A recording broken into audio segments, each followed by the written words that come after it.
Welcome back, ladies and gentlemen, to the Dual Screens podcast. I am, as always, your host, Andy.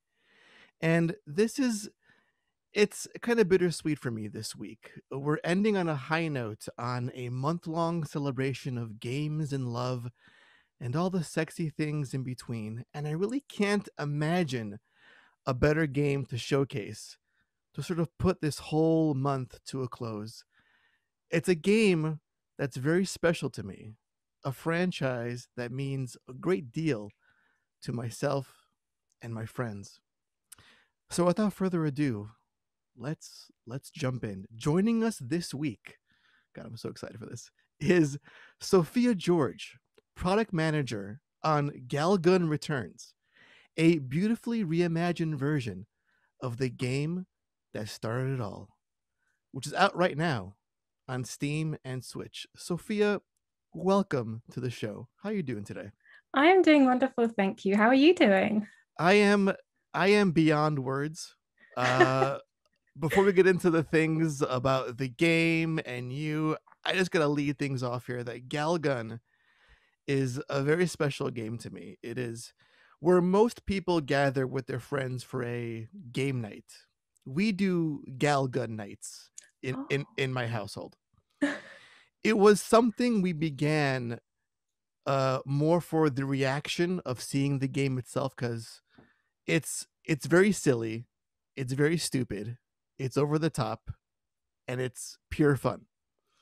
And when you bring your friends together to play that game, it's all about seeing the reaction, their reaction when playing it for the first time. Now, could you imagine a group of about 5 people playing this game, drunk off their asses, and what begins as let's try this Galagan game out. It seems so silly. Let's give it a shot. By the time the night is over, we're spending $100 in DLC. Wow, I want to be there. Yeah, but it actually gets better because this game became so special to us. It became so iconic of what our friendship basically represents. The following year, after our very first Galaga night, it was around Christmas time when we had first done this. And I was thinking, what could I get my friends for Christmas? And I thought, something Galgun, but how do I give them all something Galgun? So I scoured the web and I came across this. The Galgun 2 Oh. Free Hugs Edition box set. Now, this, for those who don't know, contains a soundtrack, an art book, a screen cleaner, which is actually panties, which is incredible. And I decided to unwrap the box set and give each person something from the box as a gift that year Oh, for what a touching Christmas. story. Right? Isn't that great? That's You lovely. wouldn't expect that kind of a heartwarming tale tied to a game that, I'm just going to put it back in the shot one more time, looks like this. So we have a lead-off question here, Sophia, and we're just going to dive into this right off the bat. And I think what I want to ask you initially is, what does a schoolgirl smell like? Oh my goodness.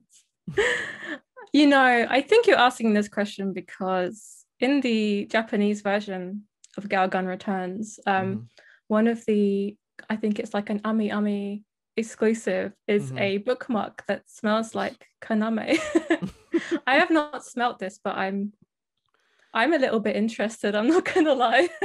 What is the research like into g- creating a bookmark that smells like a schoolgirl?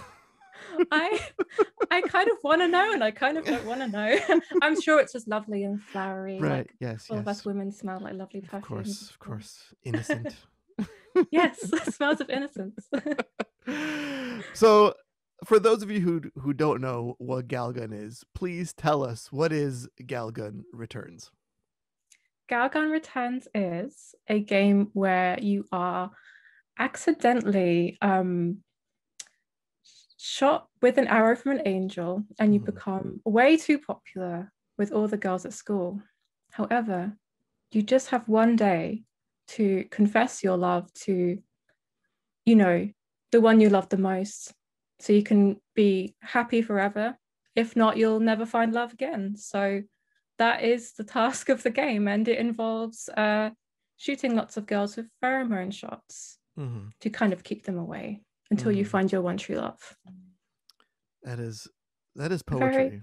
It's poetry. It's very serious.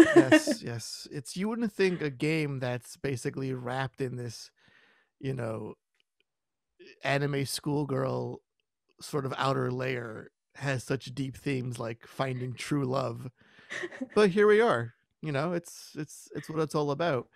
And so this game initially, it is a remake or reimagining of the original game, which came out 10 years ago.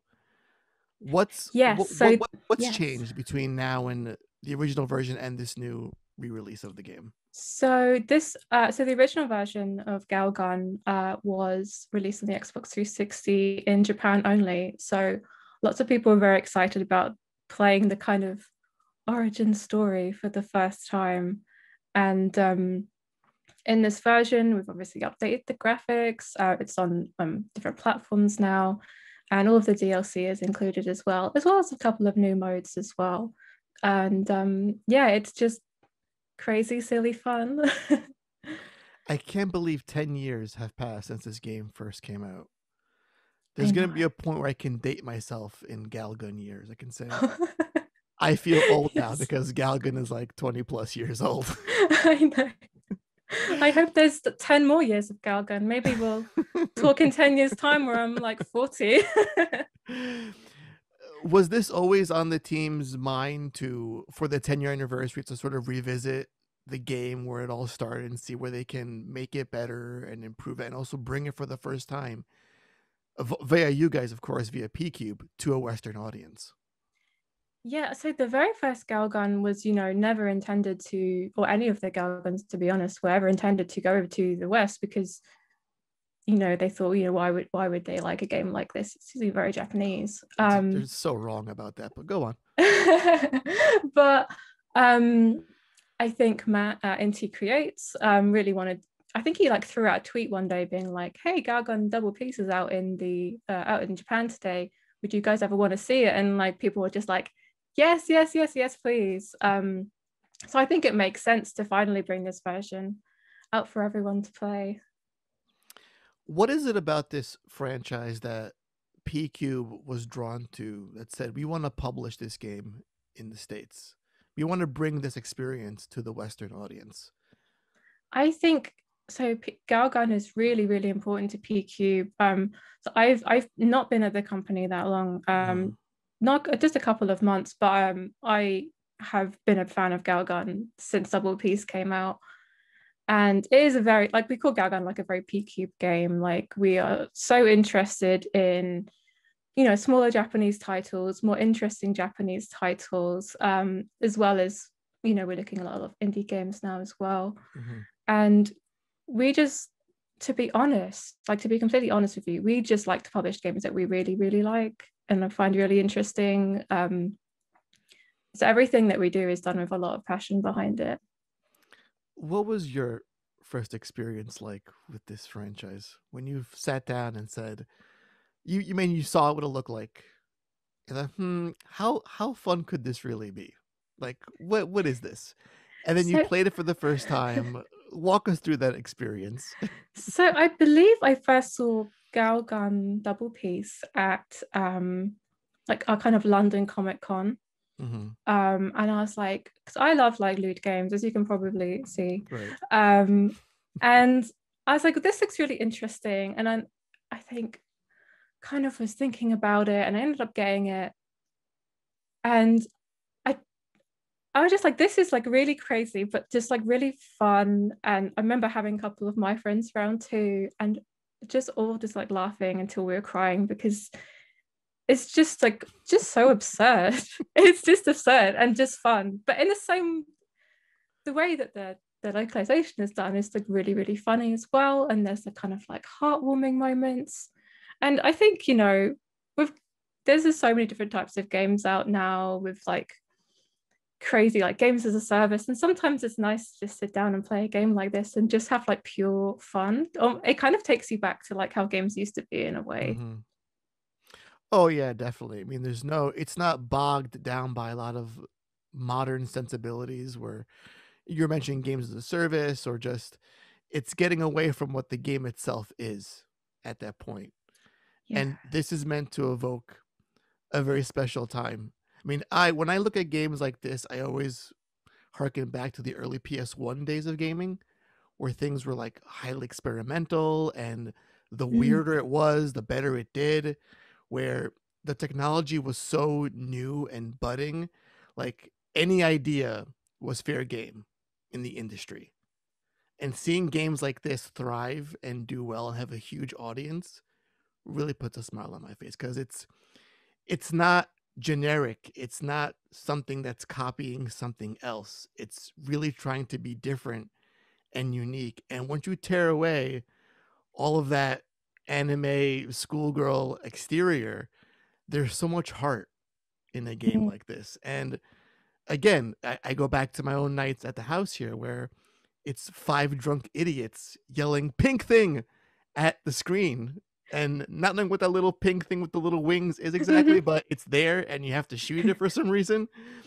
It's that you don't get that in a lot of modern games quite often, and it's refreshing. And I'm really glad you guys are pushing to make sure that these games have a place here in the Western side of the world, which is great. Yeah, I'm glad to. I think these games just bring so much like happiness and just pure joy to people. So it's really nice to see. One of the things I like doing is recently is reading some of the Steam reviews for Galgun, because they're just saying like they're just also funny, saying like, "Mom, Dad, I'm so sorry," and that's the whole review. Just Well, love it. how does one manage this product as a product manager? What does that look like for you on a day-to-day basis? It is like I always have to take a step back because it's just so much fun. You know, before I was at PCube, I was at a games company which did lots of like simulation and strategy and management games, and it was all very, very serious. It's quite serious, and the copywriting was very like considered. But kind of joining PCube, like everything's just like amazingly fun, and everyone's like enjoying themselves. And I remember when we were thinking about the launch trailer, I was speaking to our video editor. She was going like, "Oh, Sophia, we're gonna have like the end, like the girl's gonna climax, but I can't like decide which one to use." And I just like, this is a really strange job. So I remember this in my last my last job. So yeah, and working at PCube as well, because we're quite a small little company, so we can kind of go out there with the kind of crazier ideas and just kind of get it done without, too much red tape or too much overthinking. We just kind of just go forward with it and make it happen, which is just really nice as a product manager. Have you had your 10-year high school reunion yet? I'm just wondering, because I would love to be that person. It's like, oh, what's Sophia up to these days? And then you're just like, well, I have these witch girl climaxes meetings on my schedule. It's just amazing. I do love my job for sure. Yeah, it sounds like a sort of a employment lottery jackpot you hit. Like, to work with something that's, again, like, I want to use the words wholesome and charming, but then the word climax is like already out there, so it's weird to put those two side by side. But it is so much more than what these games are. And I kind of want to get into um not a touchy subject. That's very much a pun. Just putting that out there. This game was at the 11th hour canceled for the Xbox One release. Yes. And to me, you can read things like, oh, there was consistency issues, we had back and forth conversations.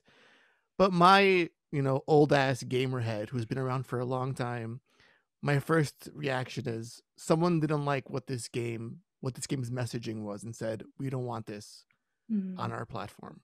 Can you speak to that in any way without saying that Phil Spencer is a big prude.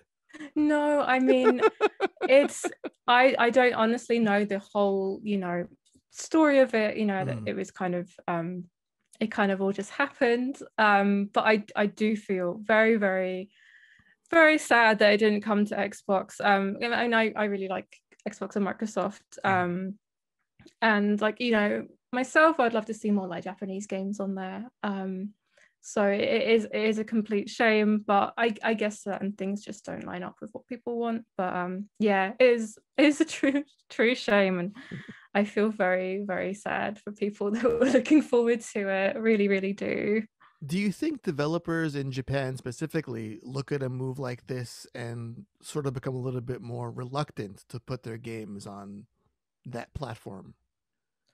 I don't know what the situation like is in Japan, but I think it's really hard because like they might be making a game like that and being like, oh, maybe we need to tone it down, or maybe we don't need to look at that platform. It really, I guess cases like this really do like throw a spanner in the works for people developing these types of games. But yeah, it's a shame because we had the first game was on the Xbox originally, Right, so it's right. it's such a shame. Right.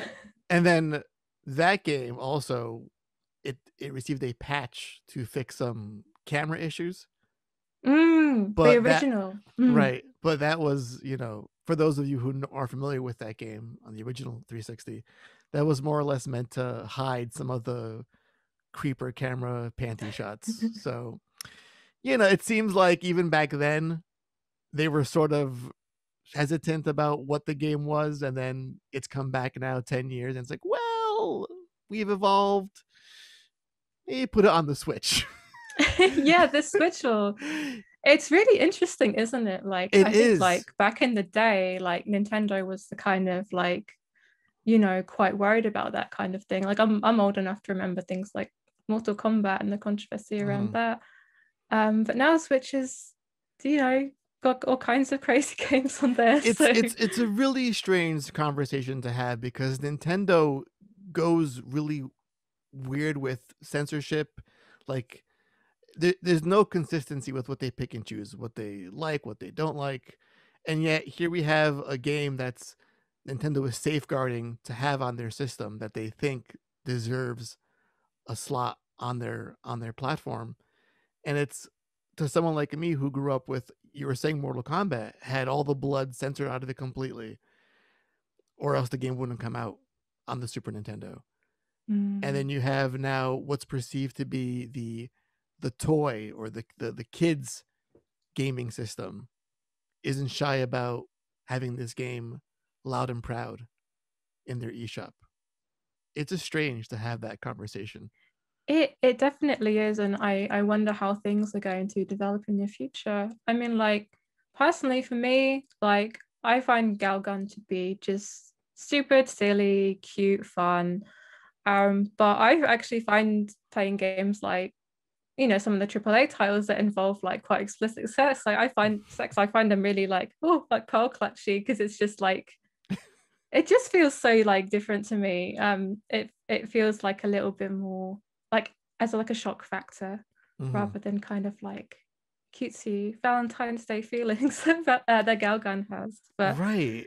And a lot of people don't realize that this game wasn't born out of this skeevy, perverted mindset that most people have. Well, not most, that's a generalization, but people think exists in Japan, this like hentai tentacle porn mentality. This was born out of doing a non-gory, dumb, fun shooter. That's where this whole idea came from. It wasn't about sex. It wasn't about perversion. It was about the shooter franchises littered with blood and gore, and it's way too serious. And Inti Creates want to make something that was the complete polar opposite of that. And that gets lost, I think. That intention is lost when you look at it at a face value, which is a shame. Yeah, I think so. And I think there's a lot of conversations to be had about like super duper violent games and how they're kind of allowed on the different platforms, but like kind of the cutesy, kind of campy, tongue-in-cheek stuff is a no-no. And I think it's definitely something like I'm going to be like watching the conversations on, because I find it quite interesting.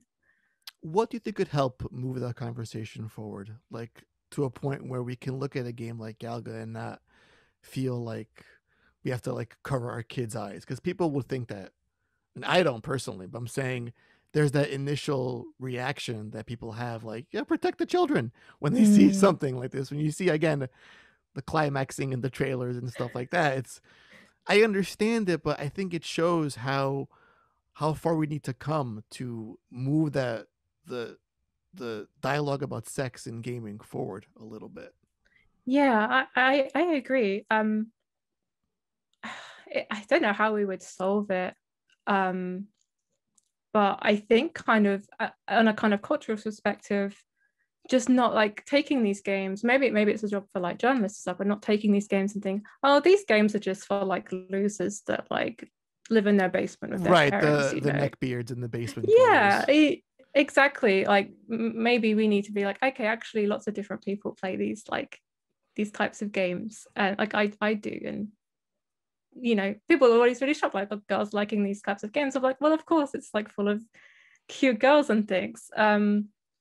So maybe just reframing it as like, this is just normal, and this is fun, and there's nothing really like, there's no like like punching down, like that's not how, like, when we talk about marketing the game, like that's not something we ever wanted to do. Just be like, oh, this game is just for these types of people, which is why when we did some of our marketing in our safety goggles video, we had like men and women, like, I don't know if you've seen that video, but we did this kind of like airplane style safety video with the safety goggles, which is like a kind of a bra that you get with the collector's edition, and how you need to like shield your friends and family's faces from the lewd content. You really need to check it out. It's really funny. Oh yeah, I'm gonna, as soon as we're done here, I'm gonna look that right up. But in the phrases where it's like, oh, you're disappointing your parents, we've got like a girl there with her like Kaname-chan like hug pillow and stuff, just to kind of be like, guys, this is just fun, this is not too serious, like when it's okay to enjoy these things. I think that's it. It's okay to enjoy them.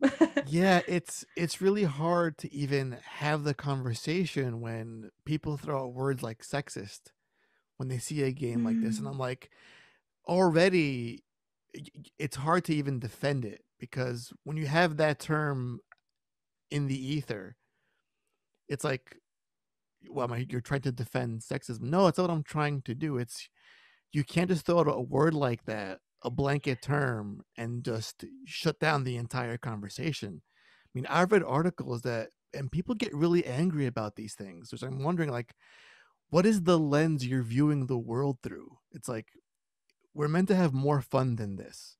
And it's a shame when a game, like, I've seen it firsthand, like friends of mine who don't play games, who have no interest in games, of all genders, man, women, getting together, and when this is on the screen, like, something really magical tends to happen.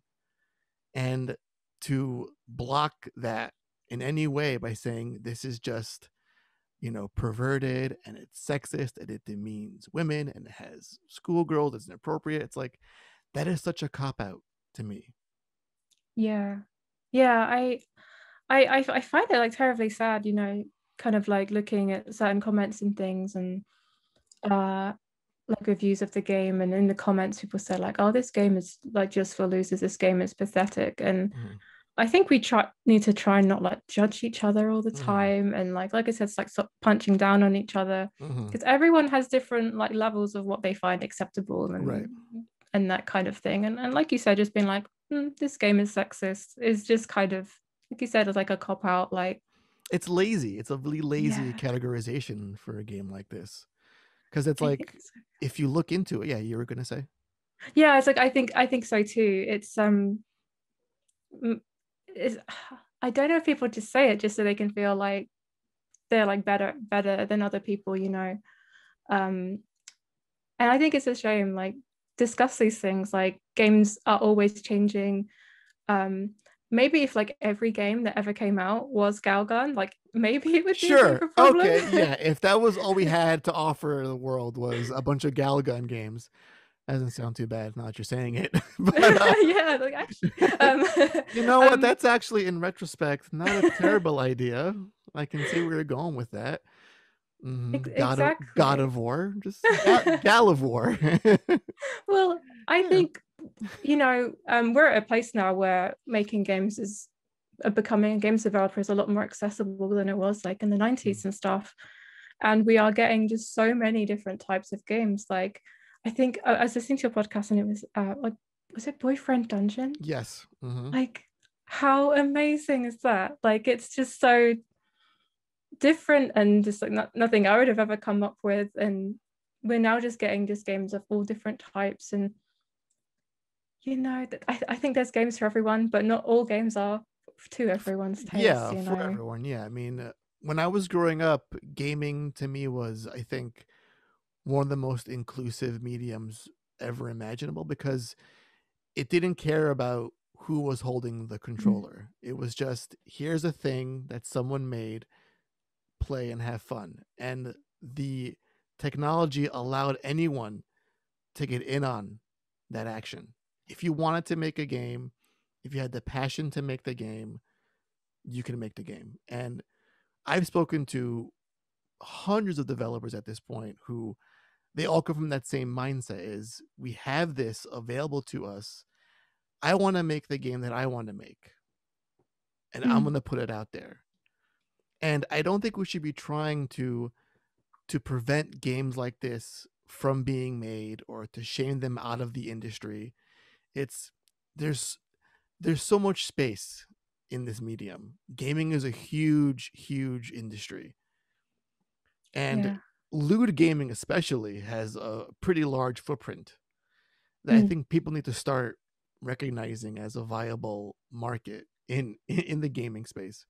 Yeah, I think so. And we've kind of like covered gaming and looked at gaming the same way for like a long time, but I think we need to start rethinking how we actually like report on gaming and how we Mhm. talk about it, because there there's just so many different genres and things now, and you can be playing games all the time, be super into gaming, and you might not touch like the top selling games of all time, Mhm. like because they're so diverse now. Mhm. And I think it's really hard when you get these big websites and you really want them to cover your game, but like they might not, just because it's not for them.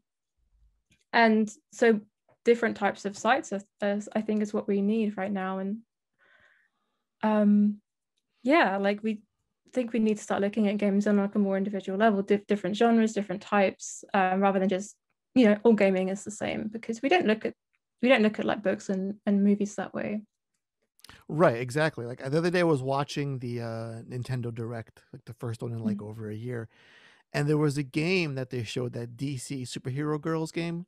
It Yeah. looked very like, mobile game, and it was geared for a very specific audience. And I could look at that and say, "Oh, that's cute," but that is definitely not for me. Yeah. I'm not going to sit here and say that looks like trash, that's Mm. garbage, that shouldn't exist, get it off of the system. What are you thinking? Just cancel it because I don't like it. I think Yeah. we can. That's how we should approach these things. Is you can say, okay, that looks silly and stupid, and but it's not for me, and it has a right to exist, more or less. Yeah.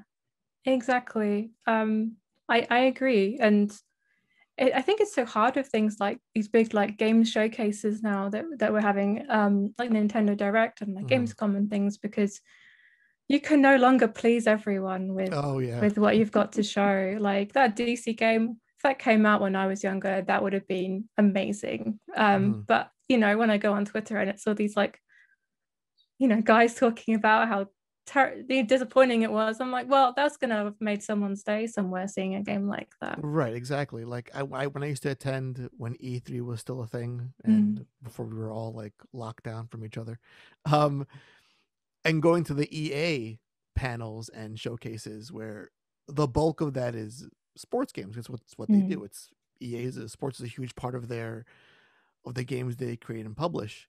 Sports games are not in my even mindset. I even think about sports games. I don't play them often, but I'm not going to sit there and just say this is boring because it was 2/3 of their panel was sports games.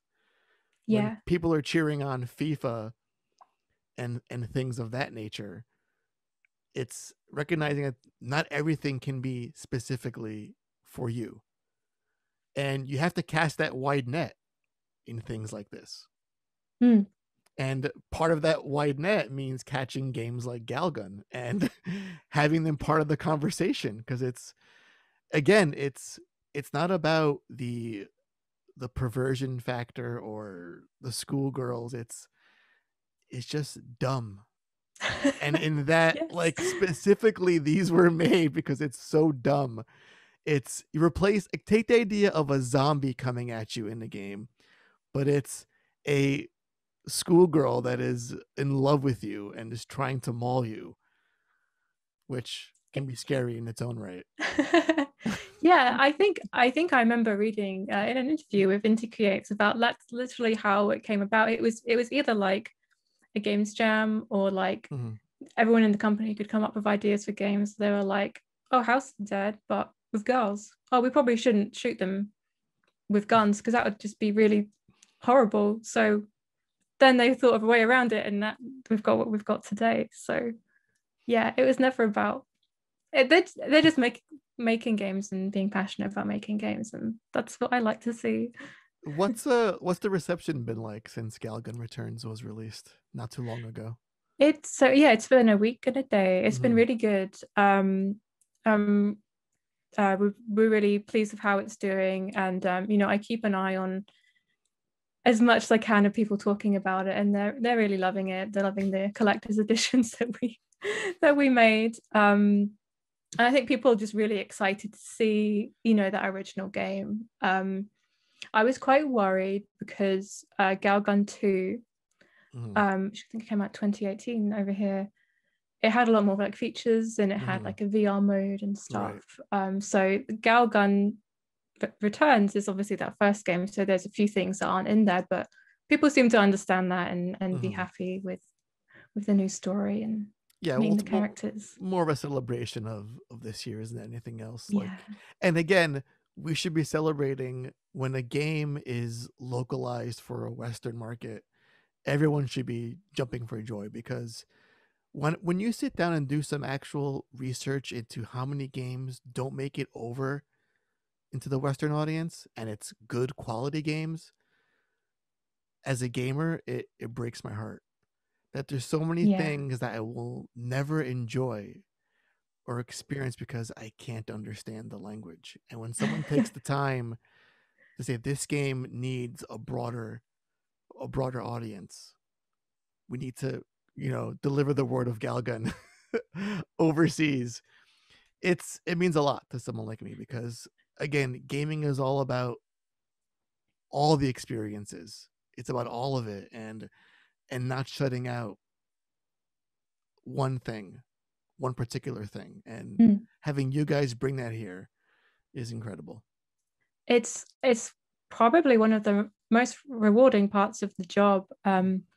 Back in December, we announced an otome game called Buster Fellows. So kind of visual novel. You're meeting and dating gorgeous anime men. Ooh, and go on. And yeah, it's I think is I'm really excited for it.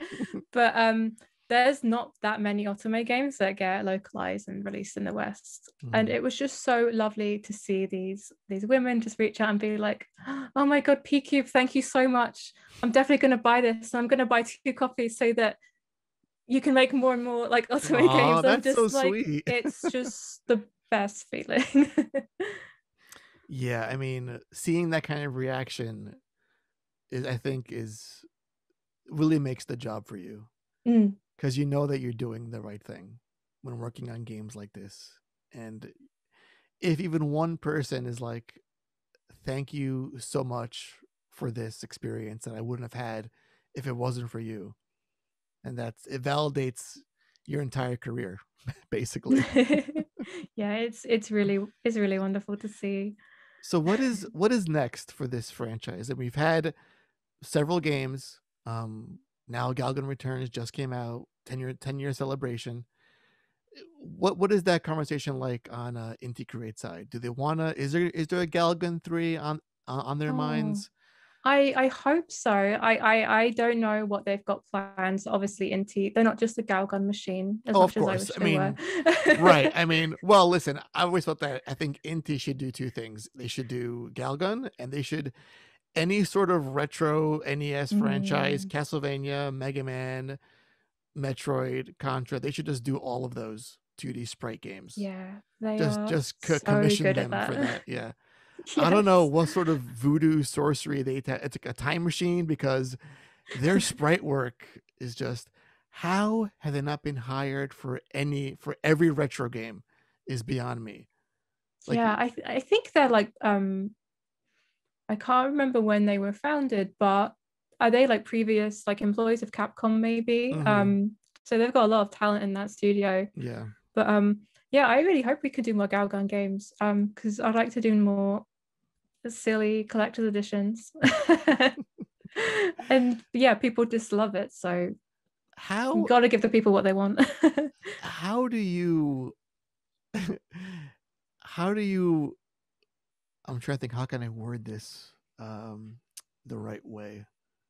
How do you outdo a bookmark that smells like a schoolgirl? So Like, the if a Galagan 3 ever came out and they were like, Sophia, we need you to have like the most amazing marketing strategy, like pre-order bonus.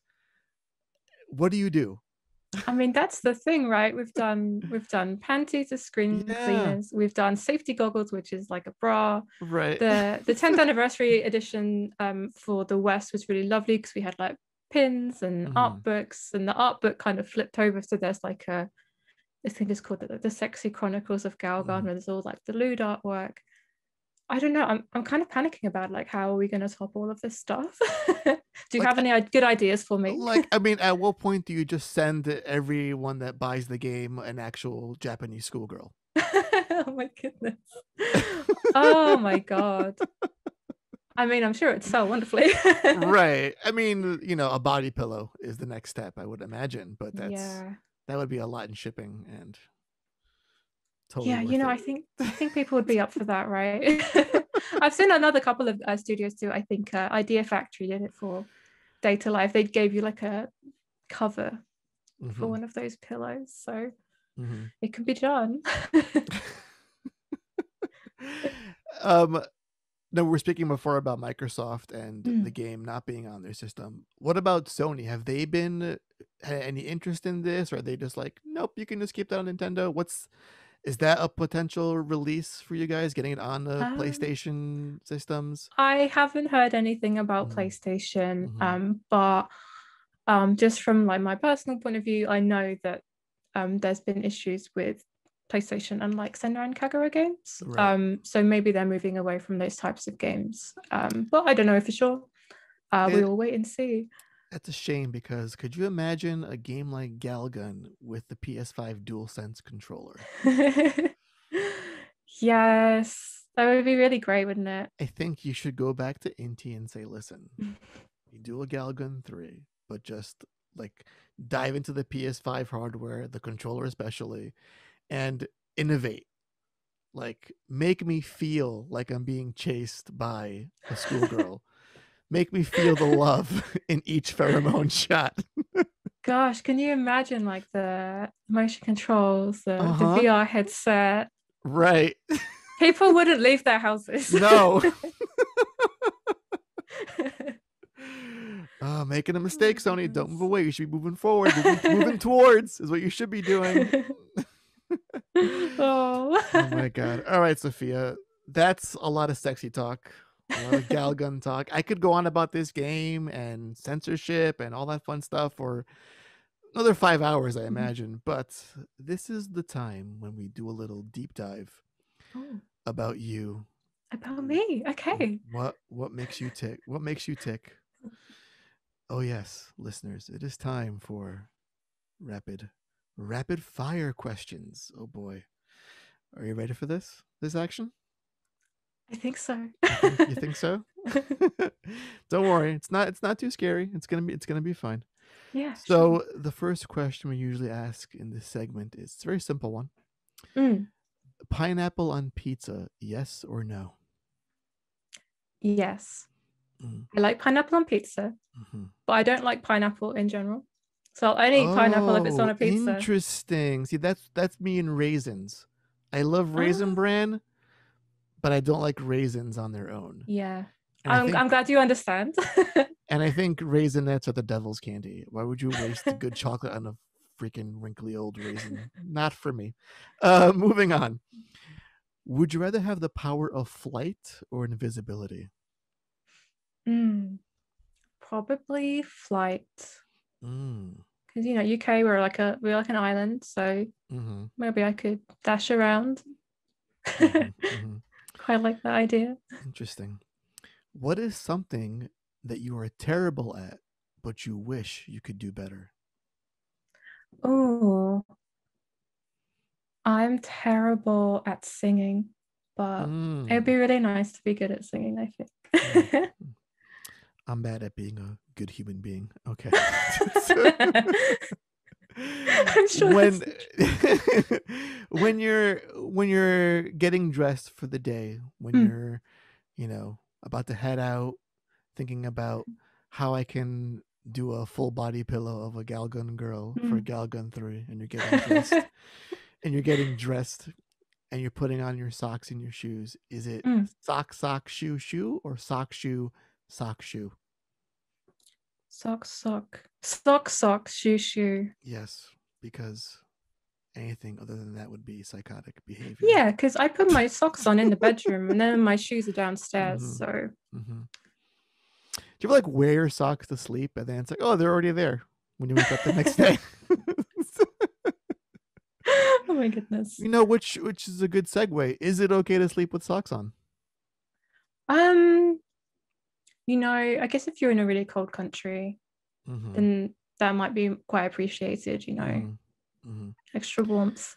Here's a little, since a lot of this conversation has been very spicy and very Mm. sexy, here's a little tip for your listeners out there. Wearing socks during intercourse is actually good, because if your feet get cold, you have the blood going there to keep them warm. But if you're wearing socks, Oh, blood is going to other areas. So boys and men, you keep that in mind. It's a little free tip for you. So nice. I'm learning things. You're learning things. yes, of course. Would you rather invent something new or discover something new? I think I'd rather invent something new. Mm.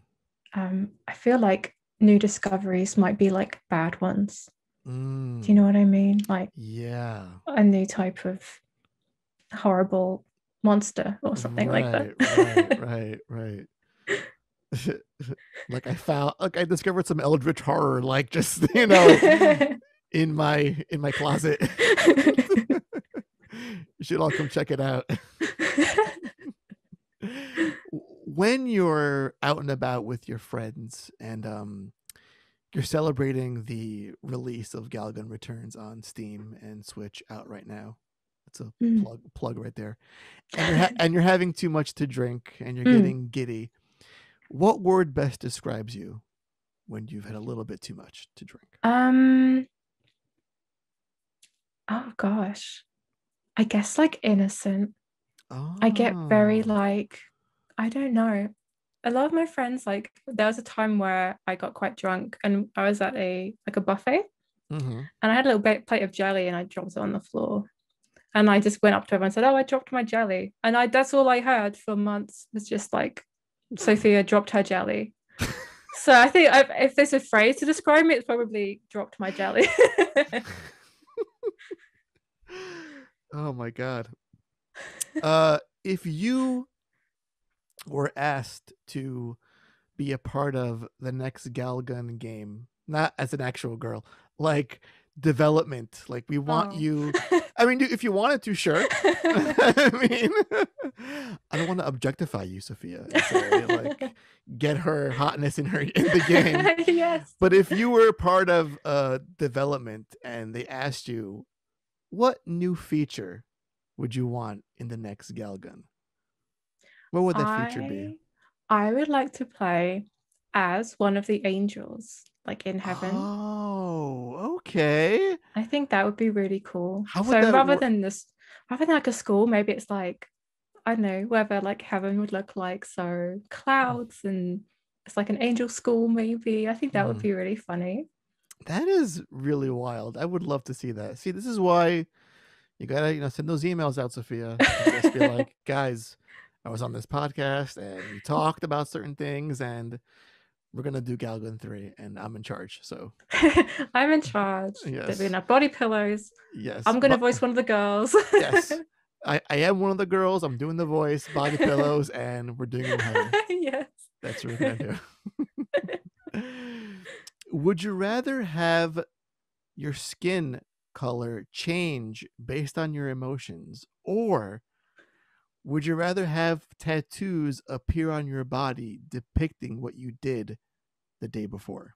Oh, probably the emotion skin change because I think I'm quite like people can always tell what I'm feeling, so it wouldn't be too much difference. But the tattoos, like I don't know, like I can't imagine you feeling anything but happy all the time.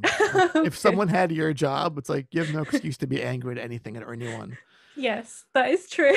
Like if you're asked to decide or weigh in on which girl should be orgasming in a trailer, there's no reason for you to ever say, "Oh, my life sucks," or be angry at any point Right? in the day. I have to remind myself, like, Sophia, remember, you act on Galagan. Yes, You're doing okay. that's also another great segue. Where do I apply for PCube? Are you guys hiring?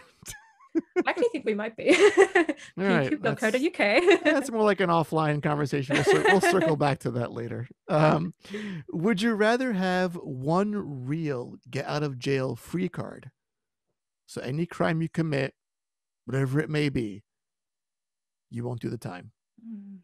Would you rather have that or a key that can unlock any door anywhere? That's interesting because maybe the key would having to unlock any door might put me in prison. So, gosh, I probably the key. I can't see myself breaking any laws anytime soon. Or maybe I needed the invisibility from the last question and the key from this question. Oh, God damn it. You see now, I've never thought of it that way. Like now it's like a choice game where like every decision matters. Sophia, you got the bad ending. Sorry. Right. Or if you got caught, you could just fly away. That's also an option. True. Gosh. See? You see that? I'm gonna be thinking about this. Yeah, you wouldn't expect it from this podcast, but it does get deep. It gets very existential and philosophical. What do you think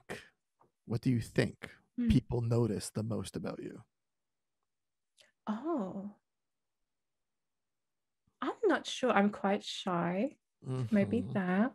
I'm quite pink and girly. Probably that. I imagine that. Okay. What is your favorite smell besides a schoolgirl? Oh, well, my favorite smell would be freshly cut grass, which is a really cop-out answer. But I do love it. I'm a country girl, so yeah, that's really nice. That evokes that summertime fun, like going to the park and you smell the grass that's been freshly cut. That's a really good smell. It just brings you to a very specific place in time. Absolutely, especially now where I haven't left my house in a year. What is? Oh my God. Now it's just depressing. What is? Well, listen, if you're locked in with Galagan, things aren't so bad. Yeah, exactly. Right. I have to remember that. Right. What is the dumbest way you've ever injured yourself?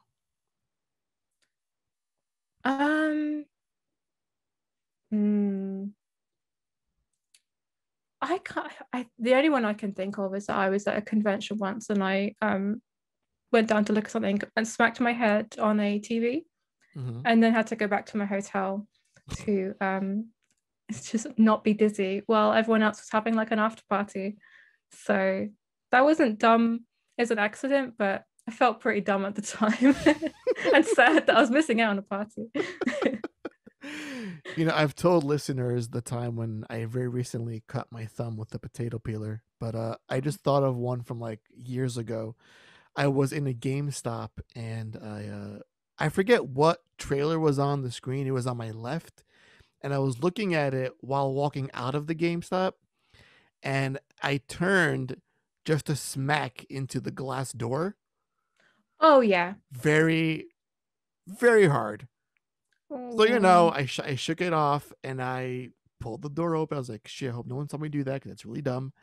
And I started walking down the street, and then I was like, what is that weird sensation I'm feeling on my forehead?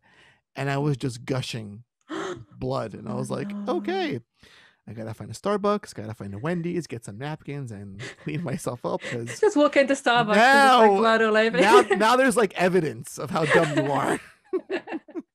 Oh no! I hope you recovered swiftly.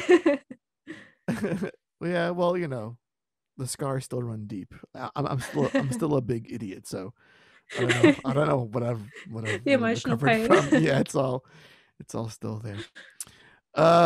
Let's see. What is the one thing that you've made that you're most proud of?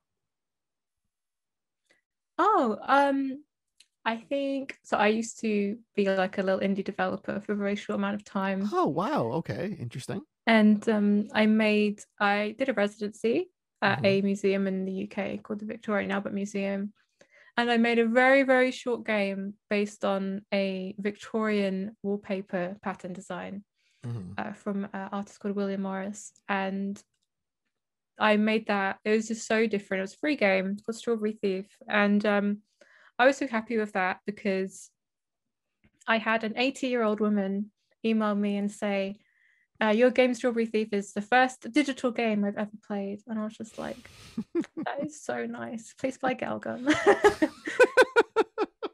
Just always. You're always going to slide that in. It's like, I can imagine at the dinner table, like, it's like, oh my God, this pasta is really good. I know, right? Please play Galagan. It's like, I'm not even talking about games, lady.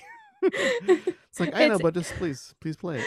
It's quite funny though, because I did these like really artsy games and museums and all this stuff, and now it's just like, it's quite a departure.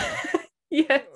Though then again, like, what happened to Sophia with her artsy games? Well, I see. Listen, this is art any way you slice it.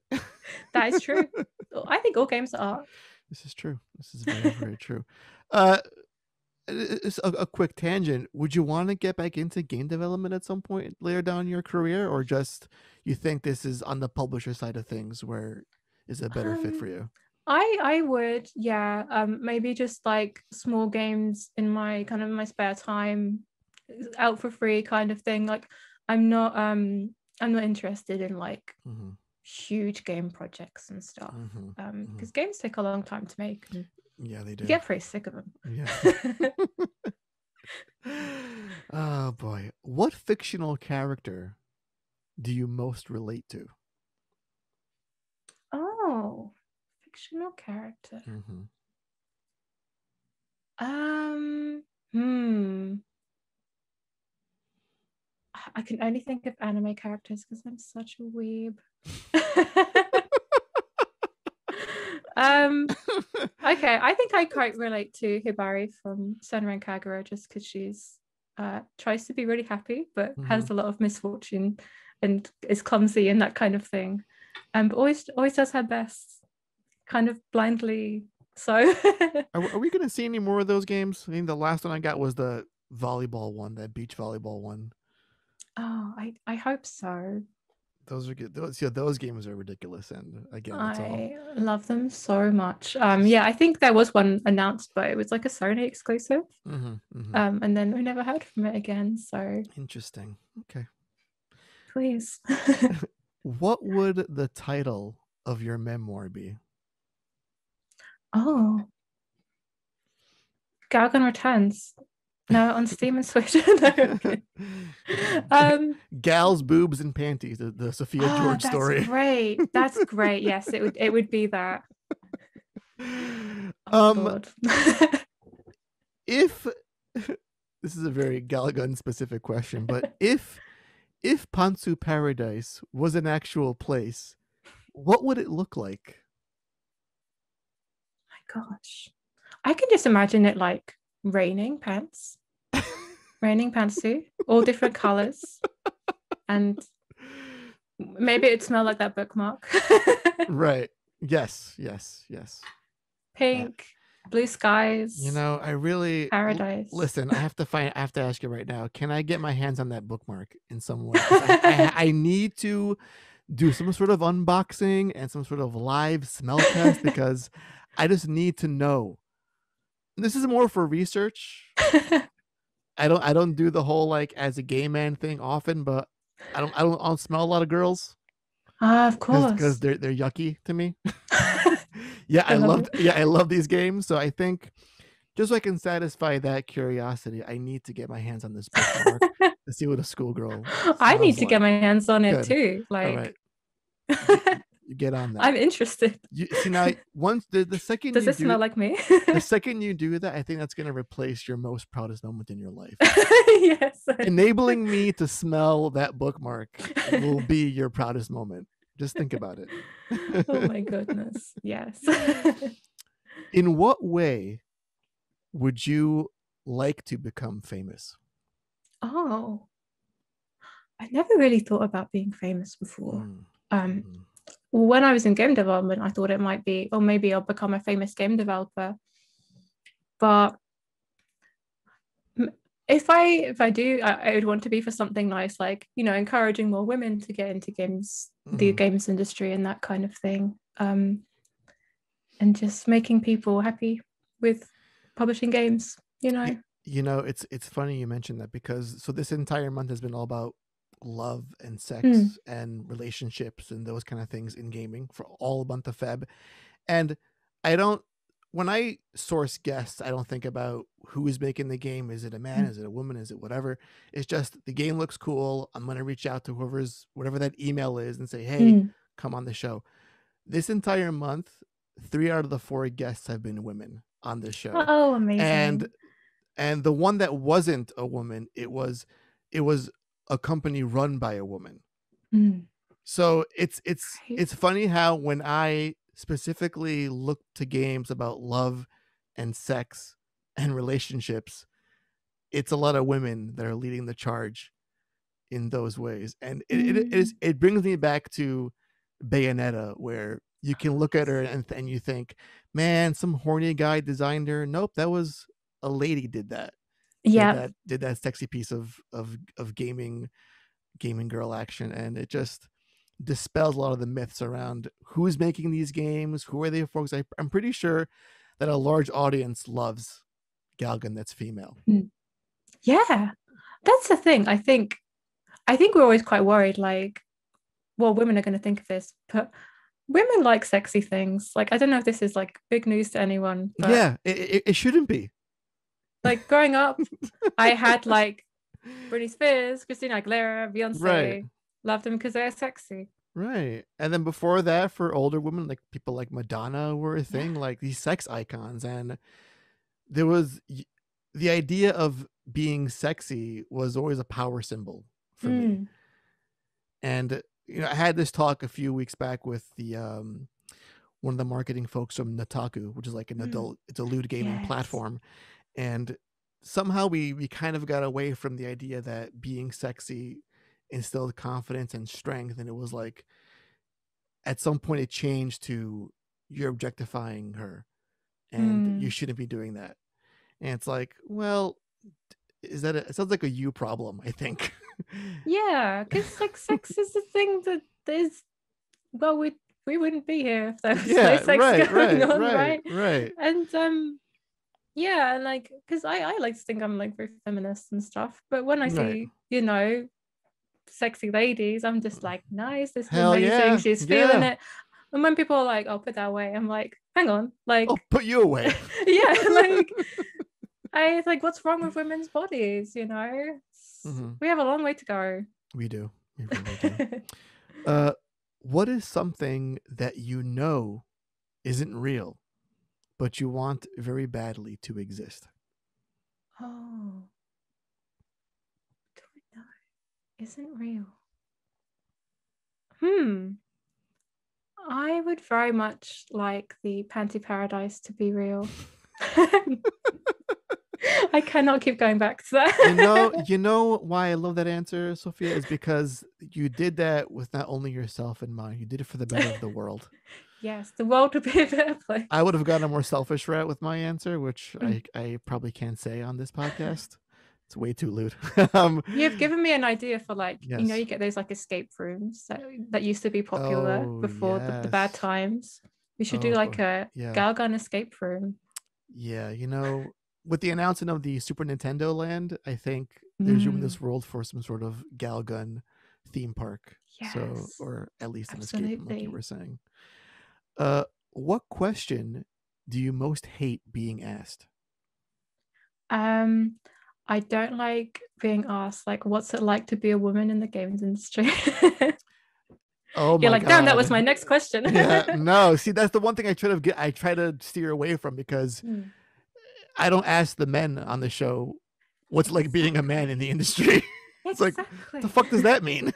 I know, because that's what really got me, like, when I was doing my own games and stuff, like, people would really be keen to get me on, to be interviewed for the magazines and stuff. But it was never about my game. It's like, what's it like being a woman in the games industry? I'm like, can we talk about my game, please? Yeah. Like, I'm not interested in talking about that. Well, it's obviously going well. I'm here, I'm making a game, so let's talk about the thing that I'm making. And it's funny how that mentality is, it's so focused on elevating women in the industry, because there's so much more than their private parts, but yet you make it so much about their private parts.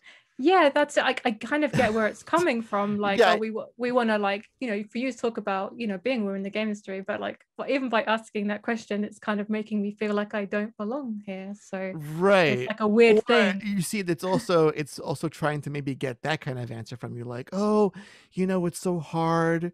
Men don't listen to me, and I'm always interrupted in meetings. It's like they have this weird caricature of how a woman goes through life in these spaces, when all the ones that I've spoken with, it's no, I just get to make my game. I have my company. I'm in charge. I have my team, and it's all great. It's like, well, I can't clickbait that kind of a reasoned response. Woman says she has a wonderful time in the industry. Yeah. Oh, that's like an Onion. That's like an Onion article right there. Oh, gosh. All right. What's something you wish you enjoyed more, but you can never seem to do? Exercise and eating healthy. Amen. Oh my God, the quarantine belly is in full effect right now. Me and my weight have a very terrible relationship. It's a love-hate. It's I starve myself, I overeat, I try to go on a diet, eat sensibly, then I do good for a week, then I do bad for a month. It's not healthy at all. Yeah, it's like you do really well, and you're like, well, I'm going to reward myself. I've earned it. Ordering pizza. I'll be dead. I'll be dead before I'm 50. All right. All right. To wrap things up, if you were to come across someone that had no interest in playing Galagan, and it was up to you to convince them to play this game, what would be the pitch? I would say, if you play this game, you're just guaranteed to laugh and have fun. Like, I think everyone who's played it has at least laughed once, just because the absurdity, the amazing localization, the scenes. I remember in a meeting once, they were chatting about one of the previous games or something. They're like, oh, when what's her face gets stuck in the window and her bum's out, and it's just like, yep, this is what working at PQ is like, just absurd stuff all the time, but it's amazing.